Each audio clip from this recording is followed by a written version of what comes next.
Sejurus bekas Perdana Menteri Najib Razak diheret ke penjara pada 23 Ogos lepas, pelbagai reaksi dapat dilihat.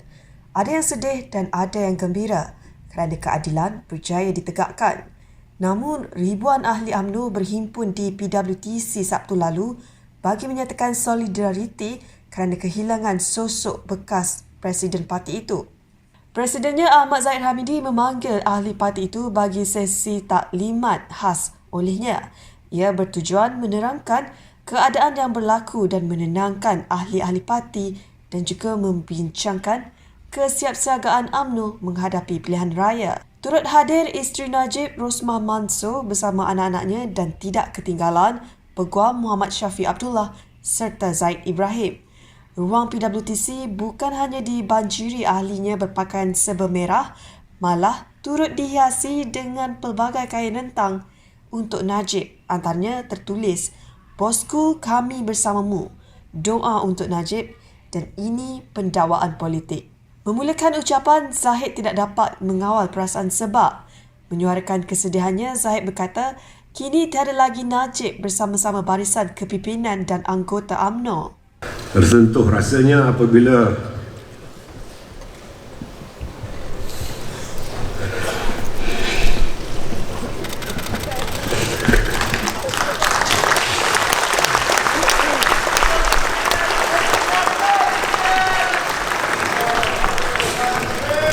saya melihat ke bawah sosok badan yang selalu berada bersama-sama dengan kita hilang dari pandangan mata.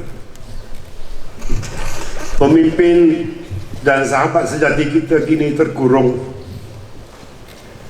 Tak dapat saya bayangkan pedih rasanya apabila mengenangkan di kerana dendam politik. Orang yang banyak berjasa, yang menyentuh setiap jiwa dan melakarkan pelbagai pendekatan agar rakyat pimpinannya sejahtera kini terpisah dengan keluarga dan rakyat yang merindui sentuhannya. Zahid turut menegaskan bahawa dia tidak pernah memohon Perdana Menteri ke-8 Muhyiddin Yassin mahupun Perdana Menteri Ismail Sabri Yaakob untuk menggugurkan kesnya di mahkamah. Dia juga percaya Najib Razak juga melakukan perkara yang sama. Zahid dalam pada itu menggesa pilihan raya umum diadakan segera dan menyokong kempen pengampunan diraja untuk Najib. Menurut Zahid, desakan UMNO supaya pilihan raya umum diadakan merupakan keputusan yang dibuat oleh seluruh kepimpinan parti. Tambahnya, ia tidak diputuskan secara bersendirian olehnya untuk menyelamatkan dirinya daripada kes mahkamah. Katanya dia tidak bimbang tentang kesnya kerana walaupun Najib disabitkan bersalah, Najib berkata dia masih percaya badan kehakiman adalah bebas. Selain Zahid, Nuriana Najwa yang juga anak perempuan Najib turut bersemangat berucap dengan membawa tali leher kegemaran bapanya yang diminta Najib untuk disimpan. Selasa 23 Ogos. Hari yang paling sukar untuk kami. Dan memori terakhir bersama Daddy ketika dikelilingi oleh pegawai polis hanyalah sehelai tie. Daddy sempat berbisik, "Yana, please keep this tie for me. I love this tie."